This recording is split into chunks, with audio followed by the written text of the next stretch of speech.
السلام علیکم ورحمۃ اللہ وبرکاتہ۔ بالکل بجا فرمایا، کریم رب کا وعدہ ہے، واللہ یعصمک من الناس، اے میرے حبیب ہم آپ کو لوگوں سے محفوظ رکھیں گے۔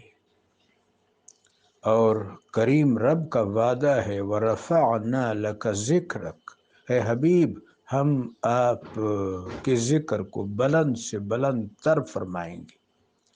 میرے آقا و مولا علیہ الصلاۃ والسلام باعث تخلیق کائنات، یہ جتنی بھی لوگ ہیں جو اعتباری اور امکانی حیثیت سے اس کرۂ ارض پر اپنا وجود اور اپنا بینگ رکھتے ہیں، اپنے امکانی اور اعتباری حیثیت کے سلسلہ میں میرے آقا و مولا صلی اللہ علیہ وآلہ وبارک وسلم کے مرہون منت ہیں، رہین منت ہیں۔ میرے آقا علیہ السلام باعث تخلیق کائنات ہیں، تو اللہ تبارک و تعالی جل شانہ نے تکوینی طور پر ان کے اذہان کو اور قلوب کو اور احساس کو اور نطق کو ایک سلیقہ سکھایا ہے۔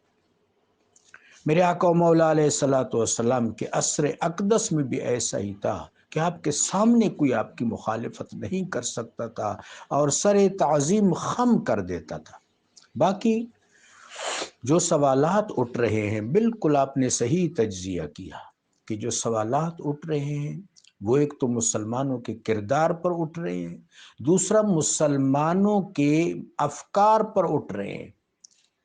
ہم سب سے پہلے تو اس چیز کو دیکھیں کہ جن دو ثقلان سے اللہ کے حبیب نے تمسک کا حکم دیا تھا، ہم نے تمسک کے بجائے ان سے انحراف کیا۔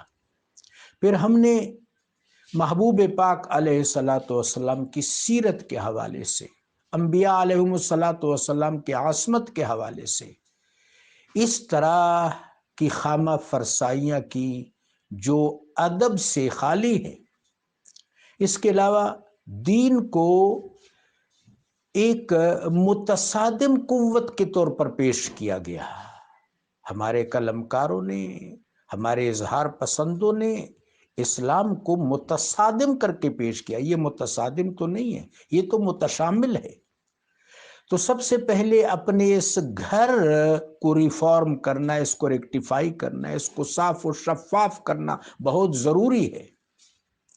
اللہ تبارک و تعالی ہمیں توفیق رفیق عنایت فرمائے۔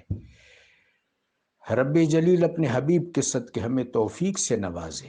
ہمارے ہاں مغربی معاشرے کو اور مغربی آبزرویشنز کو جس طرح ریپلائی کیا گیا ہے، وہ ریپلائی کرنے کا طریقہ وہ ایک ایسا طریقہ ہے جس میں ایک مقابلہ ہے، ایک موازنہ ہے، ایک مجادلہ ہے۔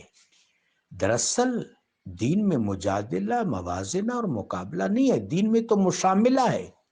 جب تک ہم اپنے افکار کو مشاملہ کی حیثیت سے ریفارم نہیں کریں گے، پیش نہیں کریں گے، اس طرح کا پرابلم اور اس طرح کے کنفرنٹیشن ہمارے سامنے آتے رہیں گے۔ رب جلیل و جمیل ہمیں مشاملہ پر خامہ فرسائی کرنے کی اور جدت فکر اختیار کرنے کی توفیق رفیق عنایت فرمائے۔